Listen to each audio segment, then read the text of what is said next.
last bit. I am so happy.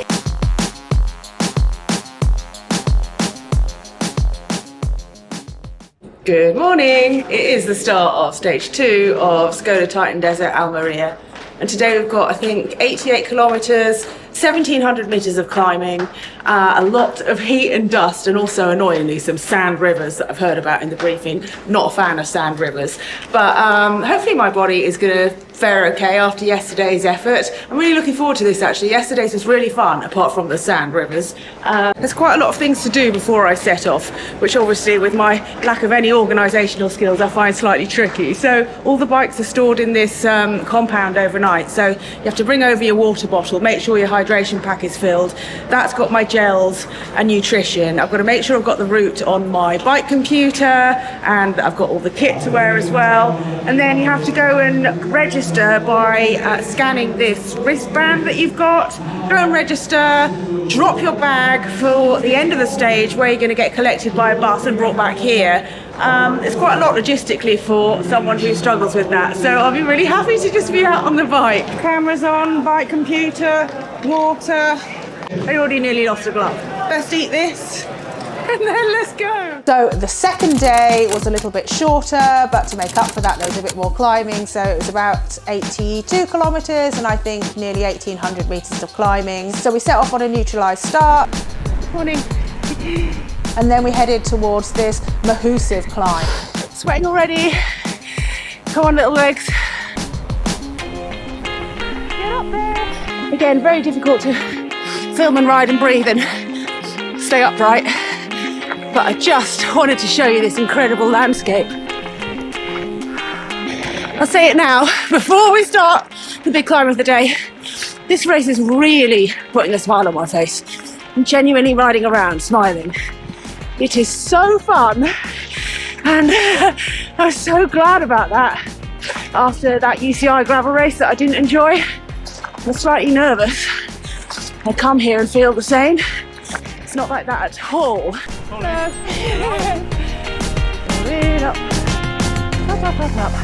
Might be a little tricky not to burn patches here on a 15-kilometre climb.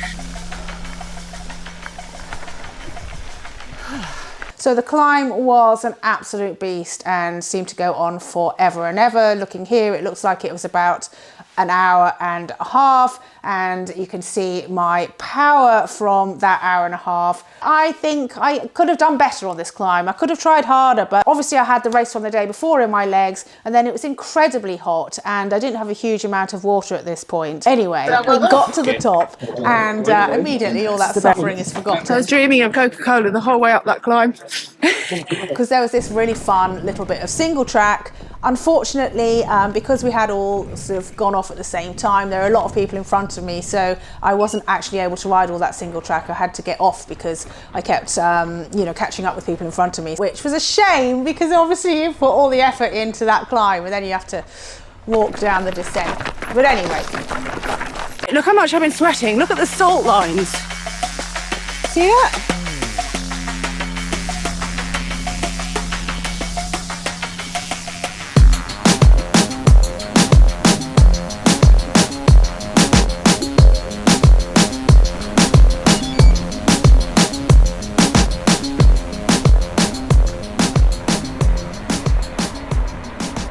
That was so fun. That bit with Mercedes and Maria, they're so strong. We're just tearing along through canyons. They stopped at the feed station and I've carried on. I had to do a couple of things to my bike, like lube the chain, because it was sounding like absolute crap. A bit tired. But there's 20k to go and it's all good. Oh my God. Thank heavens. I was dying that last bit. Aye, let's go. Gracias. Aye. Come past here. I'm in a horrible state again like yesterday, but we have got drop bags here, so I should be able to get changed somewhere, I think. I don't know where. And then I've got to wait half an hour for the bus. So I've got a recovery shake in my drop bag. I'll have that.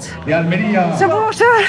get back to the hotel. So now I've cleaned my bike, let's have a quick look at it. It is a custom Marin carbon hardtail. I've got WT macro tyres on my Envy rims. I've got a RockShox Sid fork. What else am I telling you about? Well, it's 12-speed mechanical, and most important for my pacing in this race, I've got the Asima Pro MX power meter pedals. So these are really interesting. They've got an integrated gyroscope that continuously tracks the like angular velocity during each pedal rotation. So that's how the system delivers such precise data for every stroke. It's by analysing the small variations in your pedalling dynamics.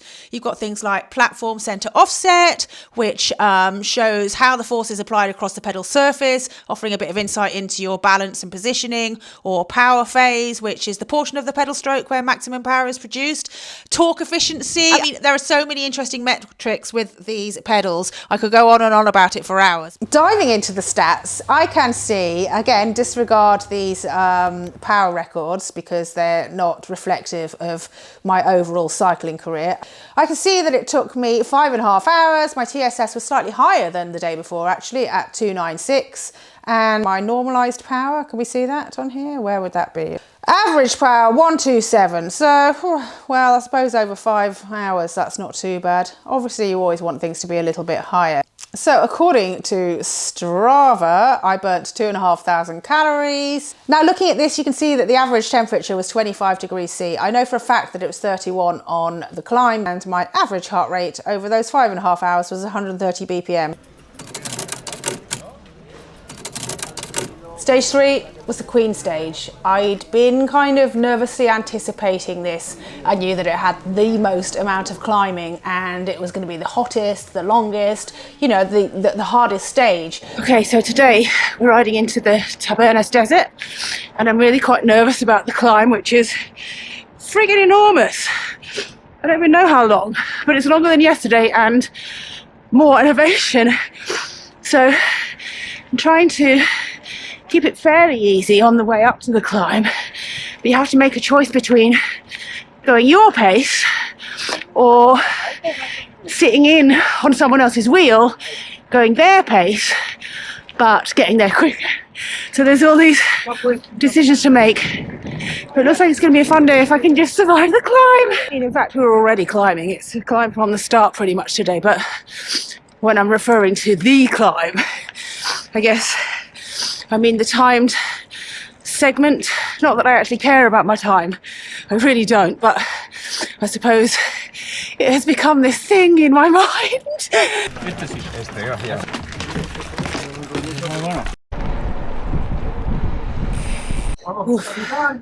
So we've been climbing, I couldn't film that bit, but quite a steep little climb through some olive trees, and we've yet to actually begin the timed bit that I was scared of. It's already been really hard, so just got to plod and try not to overheat. Now the first part of the climb, it was really hot, but I settled into a steady rhythm and just kind of plodded and tried not to blow up or go too hard, really. Keeping an eye on my effort that's being shown me through the Asima power pedals that are linked directly to my Coros bike computer. I could see whilst riding it that the climb could actually be broken down into sections, and for me that's always a good way to approach these things because it gives you smaller targets rather than one big one. So I focused on getting to the top of the first bit of the climb, which turned out to be really quite difficult because at the end there was this bit that I just really couldn't ride. 99% of people, or at least the people around me, are pushing up this last bit of the first segment of this climb. Oh, it's savage. Once we get to the top of this in 500 metres, there's a short break before the next climb starts. So after getting past that bit, I was a bit worried that the whole of the rest of the climb would be so tough, but luckily for me it turned out not to be. Yay! I am so happy. I was worried about that climb.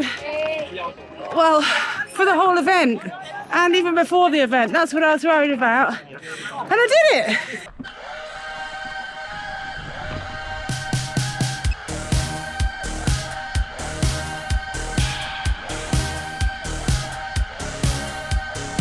Even better than that, once we'd summited, it turned out that we had the most amazing descent to enjoy. I mean, obviously, looking at the stats on my bike computer, I could see that a descent was coming, but you never know exactly what it's going to be like. I mean, I don't have hours and hours and hours to study the route beforehand. I knew there'd be a descent, but I didn't know what it would be like. And it turned out that it started off with a bit of single track with these incredible views as we kind of hugged the side of the mountain on this kind of balcony trail. And then we went down a whole bunch of switchbacks that just seemed to go on forever and ever and ever. And it turned into gravel double track and these dirt roads. Oh my goodness, I was just beaming. It was such a surprise and so fun, and you know I love descending. And as it was the third day, I'd kind of settled into the whole thing. On stage one, I did keep thinking about the crash that I had on my mountain bike last year. I did keep thinking about that. But by stage three, those feelings of anxiety had kind of dimmed a little bit at least. So I was able to actually just enjoy myself a little bit more.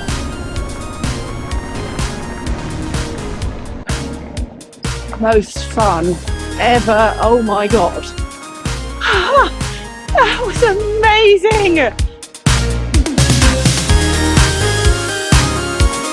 Nearly there. 8 kilometers to go, and I got a wheel and I gave a wheel, and I'm still feeling good. I can't quite believe it. Thought today was meant to be much harder than yesterday, and I found yesterday much harder than today.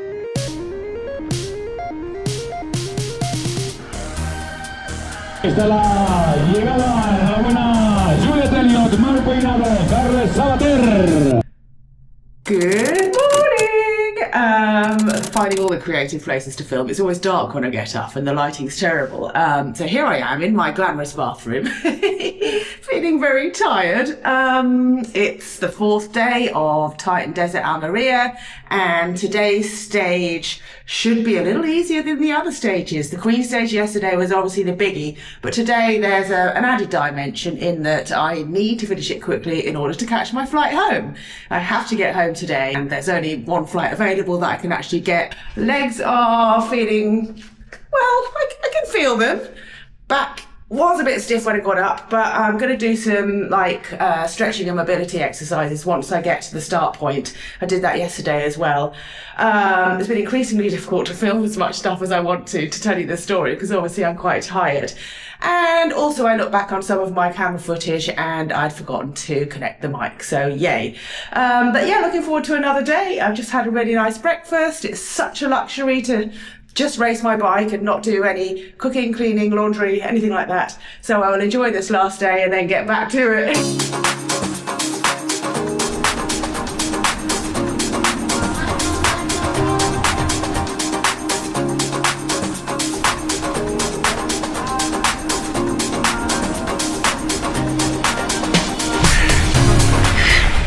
It's fast.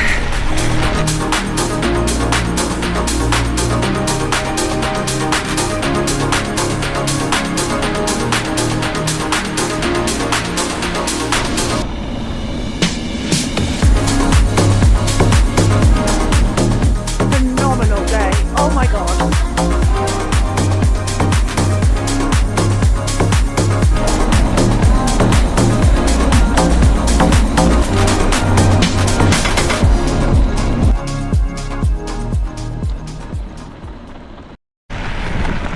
Down, 2 hours in. Will I make the flight? Ugh, so covered in gel. In full disclosure, the organisers actually gave me a shortcut from back there in case it looked like I wasn't going to make my flight. So I had to do some quick mental arithmetic and take a bit of a punt on myself that I can indeed get around this next section. So I'd like to think it was the right decision. I wouldn't want to miss this loop. but I don't want to miss my plane either, so vamos!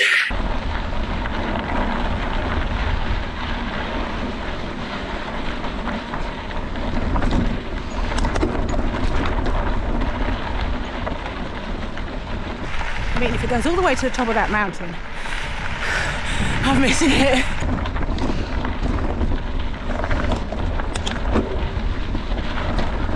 Oh, Coca-Cola! How far have we got left to go? Am I going to make it? Let's see. 39 kilometers to go. That's more than I thought. I'm going to miss the plane. I thought it was 20k from here to the finish. So not going that well, seeing as I don't have the route either. I've got the shortcut route, but then I decided to do the full route, so wish me luck.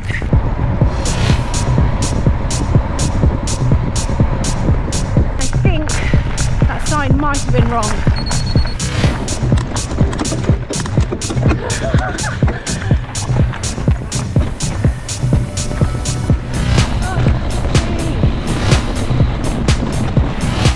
Great. I really fancied running through some sand. Oh my god.